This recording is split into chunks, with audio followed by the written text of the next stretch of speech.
नमस्कार, India report में आप सभी का स्वागत है। पश्चिम बंगाल में बस विधानसभा का चुनाव होना ही है। मार्च अप्रैल तक सब कुछ क्लियर हो जाएगा कि वहां पर किसकी सरकार बनेगी। लेकिन सवाल है कि इस बार पश्चिम बंगाल में बीजेपी जो दावा कर रही है कि वहां पर ममता बनर्जी नहीं बल्कि बीजेपी के नेतृत्व में वहां पर सरकार बननी तय है, तो क्या वाकई में ऐसा हो पाएगा? फिलहाल तो एक बात जो लगातार चारों तरफ से कही जा रही है कि पश्चिम बंगाल में ममता बनर्जी को हराना किसी भी पार्टी के लिए आसान नहीं होगा। बीजेपी के लिए ठीक है, बीजेपी का वहां पर बाकायदा अगर वोटर्स के बीच में बीजेपी की पकड़ की बात करें तो बड़ी है। लेकिन फिलहाल अभी भी कई ऐसे पैरामीटर्स हैं, कई ऐसे चुनावी पैरामीटर्स हैं जिस पर ममता बनर्जी बीजेपी पर भारी पड़ती दिख रही हैं। और सबसे बड़ा फैक्टर तो वहां की अल्पसंख्यक आबादी है। अल्पसंख्यक आबादी पश्चिम बंगाल में करीब 30% हो चुके हैं और कई ऐसे जिले हैं वहां पर जहां पर मुस्लिम आबादी बहुसंख्यक हो चुके हैं। यानी कि 3 ऐसे जिले हैं जिसके बारे में आप लोग जानते भी होंगे, जहां पर मुस्लिमों की आबादी हिंदुओं से ज्यादा हो चुकी है। और लाइन में लगे हुए हैं 7 ऐसे जिले जहां पर बहुत ही तेजी से मुस्लिमों की आबादी बढ़ रही है। और आने वाले कुछ सालों में कई लोग दावा कर रहे हैं कि 8-10 साल के अंदर वहां भी मुस्लिमों की आबादी बहुत संख्यक हो जाएगी। होगी नहीं होगी ये कहना बड़ा मुश्किल है, लेकिन 3 जिलों के बारे में तो पूरी तरह से आंकड़े भी हैं। बाकायदा इन आंकड़ों पर चारों तरफ से जो रिपोर्ट है उसमें भी कहा जा रहा है कि 3 जिलों में वहां पर मुस्लिमों की आबादी बढ़ी हुई है। खासतौर पर वैसे जिले जो बांग्लादेश के बॉर्डर इलाकों से सटे हुए जिले हैं। करीब करीब 9 ऐसे जिले हैं जो बॉर्डर इलाकों से सटे हुए हैं और वहां की आबादी में बहुत तेजी से कम 10 से 15 साल के दरमियान बहुत ही तेजी से वहां पर मुस्लिमों की आबादी बढ़ी है। कई लोग इस तरह का दावा कर रहे हैं कि मुस्लिम बांग्लादेशी हैं, घुसपैठिए हैं और इन्हीं घुसपैठियों के बल पर ममता बनर्जी लगातार 3 बार से वहां पर सीएम बन रही है। इसमें सच्चाई कितनी है इस बात को समझना थोड़ा आसान तो नहीं होगा कि किस वजह से ममता बनर्जी वहां पर जीत रही है। बहुत सारे फैक्टर्स से ममता बनर्जी की अपनी योजनाएं हैं।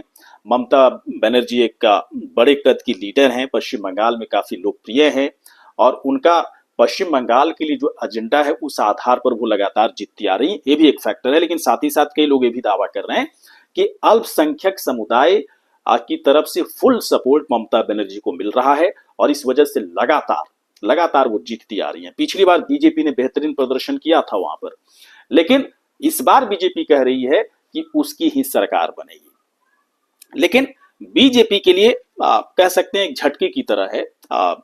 कम से कम 10 जिलों में जिस तरह से मुस्लिमों की आबादी है, अब यहां पर बीजेपी किस तरह से क्या काम करेगी, क्या वर्कआउट करेगी, किस आधार पर यहां से वो वोट निकाल पाएगी, ये बहुत ही बड़ी रणनीति का हिस्सा हो सकता है बीजेपी के लिए, तभी कुछ हो सकता है। लेकिन मैं आपको बता दूं एक एक जिले का हाल, जहां पर ऐसा लगता है कि मुस्लिमों की आबादी बहुत ही तेजी से बढ़ रही है। पहले 3 जिले मुस्लिम बहुत संख्यक हो चुके हैं और क्या इस तरह के दावे नहीं किए जा सकते हैं कि ये 10 जो जिले हैं यहां से बीजेपी के लिए जीतना आसान नहीं होगा। हम सीटों की संख्या भी आपको बताएंगे, इन सीटों पर बीजेपी कैसे जीतेगी, क्या उसकी रणनीति होगी, क्योंकि अल्पसंख्यकों की आबादी यहाँ पर ज्यादा है और ये ज्यादातर जो सपोर्ट करते हैं ये टीएमसी को ही सपोर्ट करते हैं।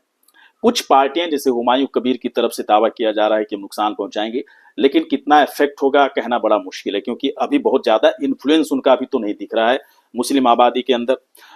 अगर एआईएमआईएम की बात करें तो बिहार से जीतने के बाद बिल्कुल जोश में है कि पश्चिम बंगाल में बेहतरीन उनका प्रदर्शन होगा। लेकिन पश्चिम बंगाल के जो मुस्लिम हैं उनका मिजाज अलग है, इस बात को समझने की जरूरत है एआईएमआईएम को। उनका मिजाज अलग है। वो बिहार के मुसलमान जो हैं उनके मिजाज से वहां के मुसलमानों का मिजाज अलग है, वो अलग तरीके से सोचते हैं। एआईएमआईएम को वोट देंगे या नहीं देंगे ये कहना बड़ा मुश्किल भरा काम हो सकता है। लेकिन चलिए इस 10 जिलों का हाल हम आपको बता दें और ये बहुत ही अलार्मिंग है। मुझे ऐसा लगता है कि जिस तरीके से इनकी आबादी बढ़ रही है, पश्चिम बंगाल में हिंदुओं की आबादी के लिए एक अलार्मिंग सिचुएशन यहाँ पर क्रिएट हो रहा है। 10 जिलों में तकरीबन अगर 294 अगर विधानसभा सीटों की बात करें पश्चिम बंगाल में, तो उसमें से कम 164 ऐसी सीटें हैं जो इन्हीं 10 जिलों में आती हैं। और इन 164 सीटों पर मुस्लिमों की जो आबादी है, अल्पसंख्यकों की जो आबादी है, उनकी तादाद भारी मात्रा में, यानी कि अधिक से अधिक सीटें यहां पर अगर कोई जीतेगा तो इस मुस्लिम बहुल इलाकों में तो मुस्लिमों का समर्थन उसे मिलना जरूरी है। और सभी लोग जानते हैं कि अल्पसंख्यकों की जो आबादी है पश्चिम बंगाल में, यानी कि मुस्लिमों की जो आबादी है, वो किन्हें वोट करते हैं। सबसे पहले अगर मुर्शिदाबाद की बात करें तो मुर्शिदाबाद में 70% आबादी मुस्लिमों की है। करीब 21-22 सीटें यहां पर हैं और सभी सीटों पर मुस्लिम जिसे चाहेंगे वही जीतेगा। यानी कि यहां पर बीजेपी किस तरह से रणनीति तैयार करेगी ताकि यहां से कुछ सीटें वो ले सकें, तो बहुत ही मुश्किल भरा काम नजर आ रहा है, कम से कम मुर्शिदाबाद में, जहां पर 70% मुस्लिम आबादी है, 22 यहां पर विधानसभा सीटें हैं और ये पूरा का पूरा मामला टीएमसी के पक्ष में जाता दिख रहा है। मालदा की बात करें, यहां भी देखिए मुस्लिमों की आबादी काफी बढ़ी हुई है, बहुसंख्यक के तौर पर है। 55% यहां पर मुस्लिम आबादी है और 12 सीटें यहां पर भी बैठती हैं। यहां पर भी क्या बीजेपी किसी तरह की कोई रणनीति के तहत यहां सीटें निकाल पाएंगी, कहना बड़ा मुश्किल भरा काम यहां पर लग रहा है।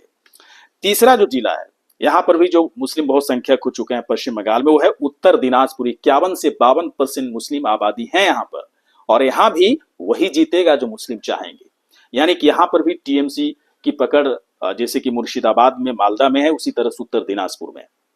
बाकी जो 7 सीटें हैं, 7 जिले हैं, उनका नंबर लगा हुआ है और वहां पर भी जो कुछ दावे किए जा रहे हैं कि आने वाले समय में यहां पर मुस्लिमों की आबादी हिंदुओं से ज्यादा हो जाएगी, अभी भी लगातार बढ़ रही है। जैसे अगर दक्षिण 24 परगना की बात करें तो 40% के आसपास यहाँ पर मुस्लिम आबादी हैं और यहाँ पर 31 सीटें, विधानसभा की 31 सीटें हैं। तो आप समझ सकते हैं कि 40% अगर कहीं पर आबादी रहेगी तो इन 31 सीटों पर किस पार्टी को फायदा हो सकता है। और अगर बीरभूम की बात करें तो बीरभूम में भी 35%, 30 से 35% मुस्लिम आबादी यहाँ पर भी हो चुकी है। 11 सीटें यहाँ पर बनती हैं। एक बड़ा प्रभाव मुस्लिम वोटर्स का यहाँ पर भी दिखेगा पश्चिम बंगाल में। उसी तरह से अगर दक्षिण दिनाजपुर की बात करें तो 25 से 30% मुस्लिम यहाँ पर भी हो चुके हैं। 6 सीटें यहाँ पर कम है, लेकिन इसके बावजूद मुस्लिम वोटर्स का सबसे बड़ा प्रभाव यहाँ पर दिखेगा। उत्तर 24 परगना की बात करें जहां पर 25 से 30% यहाँ पर ही मुस्लिम है, लेकिन मतुआ समुदाय की आबादी इस इलाके में ज्यादा है। बीजेपी का बड़ा सपोर्ट बैंक आप कह सकते हैं कि मतुआ आबादी और कुछ और SC ST वर्ग में कुछ और जातियां हैं जो कि बीजेपी को सपोर्ट करती है। सीटों की संख्या बहुत ज्यादा है, 33 के आसपास यहाँ पर सीटें उत्तर 24 परगना में है। तो यहाँ कह सकते हैं कि मुस्लिम आबादी, मुस्लिम जो वोटर्स, इनका प्रभाव कम पड़ेगा। यहाँ से हो सकता है कि बीजेपी को कुछ अधिक ज्यादा सीटें यहाँ पर मिलें। अगर नादिया की बात करें तो यहाँ भी मुस्लिमों की आबादी बहुत ज्यादा तो नहीं है, लेकिन 20 से 22% यहाँ भी बैठ रही है और करीब 17 सीटें यहाँ पर बनती है। यहाँ पर मामला सो रहेगा कि बहुत ज्यादा ऐसा नहीं कि मुस्लिम जो वोटर्स हैं वो निर्णायक भूमिका में है, लेकिन यहाँ पर भी आबादी बढ़ रही है। कुछ बिहार की बात करें 30% यहाँ पर भी मुस्लिम आबादी बनती दिख रही है और करीब 9 सीटें यहाँ पर भी बनती दिख रही है। यानी कि 9 सीटों पर यहाँ पर मुस्लिम वोटर्स का प्रभाव यहाँ पर निर्णायक तौर पर दिखेगा। एक और हावड़ा की बात करते हैं, कोलकाता से सटा हुआ है शहर है और इस हावड़ा में लगभग 26 से 30% मुस्लिम आबादी यहाँ पर भी है। 16 सीटें यहाँ पर बनती हैं और यहाँ पर भी टीएमसी की पकड़ पिछले चुनाव में भी काफी जबरदस्त रही थी। तो ये पूरा मिला करके 164 सीटें बनती हैं और 164 सीटों में इन 10 जिलों का जो हाल है उसमें मुस्लिमों की आबादी 3 जिलों में बहुत संख्यक के तौर पर है। यानी कि मैं ये कहना चाहता हूं कि लगातार जो कहा जा रहा है कि बीजेपी एक अलग रणनीति के साथ इस बार पश्चिम बंगाल जीतने का काम करेगी, तो रणनीति कम से कम इन 10 जिलों में थोड़ी सी दिखती कम नजर आ रही है। हाँ, कुछ अगर जिलों को छोड़ दिया जाए, जैसे उत्तर 24 परगना की बात कर लें, हो सकता है कि नादिया जिले में कुछ बेहतर प्रदर्शन बीजेपी की तरफ से हो जाए। हो सकता है कि कुछ दक्षिण दिनाजपुर वगैरह के इलाकों में कुछ हो जाए, लेकिन बाकी जगहों पर मुर्शिदाबाद, मालदा, उत्तर दिनाजपुर, बीरभूम, है ना, बीरभूम में भी वैसे आप कह सकते हैं कि यहाँ पर भी थोड़ा सा, चूंकि 30 से 35% मुस्लिम आबादी है तो निर्णायक के तौर पर है, लेकिन सीटों की संख्या कम है तो बहुत ज्यादा यहाँ पर बहुत ज्यादा प्रॉफिट में ना तो बीजेपी रहेगी ना टीएमसी रहेगी। मिला जुला करके ये मामला पूरी तरह से, इन 10 जिलों का जो मामला है पूरी तरह से टीएमसी के पक्ष में जाता दिख रहा है। अब बीजेपी को इन 10 जिलों के बारे में कम से कम बहुत कम सोचने, है ना, बहुत बड़ी रणनीति पर काम करने की जरूरत है। दक्षिण 24 परगना में उनकी रणनीति हो सकता है चल जाए, चूंकि इस इलाके में मतुआ आबादी काफी इनका फैलाव है। इसके साथ ही अगर बीरभूम में भी बीजेपी की पकड़ है, इसके बाद अगर आप कुछ बिहार की बात करें तो यहाँ पर भी बीजेपी की पकड़ है, हावड़ा में बीजेपी की पकड़ बढ़ानी होगी। लेकिन इसके बावजूद टीएमसी का पलड़ा इन 10 जिलों में बीजेपी की अपेक्षा ज्यादा भारी दिख रहा है। बाकी जो जिले हैं पश्चिम बंगाल में, वहां पर बीजेपी को बड़ा काम करना होगा। 77 सीटें पिछले चुनाव में बीजेपी जीत पाई थी और इस बार बीजेपी कह रही है कि 160 का उसका लक्ष्य है। मतलब सीधे उतनी ही सीटें और चाहिए जितनी सीटें पिछले विधानसभा चुनाव में बीजेपी की तरफ से जीती गई थी। तो बड़ी रणनीति पर काम करना होगा। ठीक है, पूरी मैकेनिज्म, पूरी मशीनरी इस वक्त बीजेपी की पश्चिम बंगाल में लगी हुई है। एक बड़ा बीजेपी का एक बड़ा संगठन है, आरएसएस का एक बड़ा बैकअप है, बहुत सारे स्ट्रेटजी के साथ बीजेपी वहां पर काम कर रही है। लेकिन अभी भी आंकड़े यही कह रहे हैं कि पश्चिम बंगाल में ममता बनर्जी को हराना अभी भी किसी भी पार्टी के लिए आसान तो नहीं है। इस बार क्या होगा, हम सभी को इंतजार है। और वाकई में इस बार का जो पश्चिम बंगाल का चुनाव है, कुछ हैरान करने वाले नतीजे हो सकते हैं। लेकिन अगर रणनीति बीजेपी की हर जगह नहीं चल पाई तो 77 सीटें जो पिछले विधानसभा चुनाव में आई थी, उससे ज्यादा बढ़ना बड़ा मुश्किल भरा काम तो लगता हुआ दिख रहा है। आपको हमारी जानकारी कैसी लगी? खासतौर पर मैं जो इसमें ये बताना चाह रहा था कि जो मुस्लिमों की आबादी लगातार बढ़ रही है पश्चिम बंगाल में, इन मुस्लिमों की आबादी की वजह से क्या जो हिंदू वहां पर रहते हैं, क्या उनके लिए खतरे की घंटी है? ये सवाल भी आपके लिए है। क्या खतरे की घंटी है? किस तरह से उनकी आबादी बढ़ रही है? और अगर इसी तरह का रेट रहा, इसी तरह की सिचुएशंस वहां पर बने रहे, तो ये मामला पूरी तरह से हाथ से निकलता हुआ दिख रहा है। और क्या लगता है कि बढ़ती आबादी का बड़ा जो वोट बैंक जो बनता जा रहा है, वो टीएमसी को और मजबूत कर रहा है, या फिर बीजेपी इस बार अपनी रणनीति पूरी तरह से पास नजर आएगी और पश्चिम बंगाल में बीजेपी की सरकार इस पर बन रही है?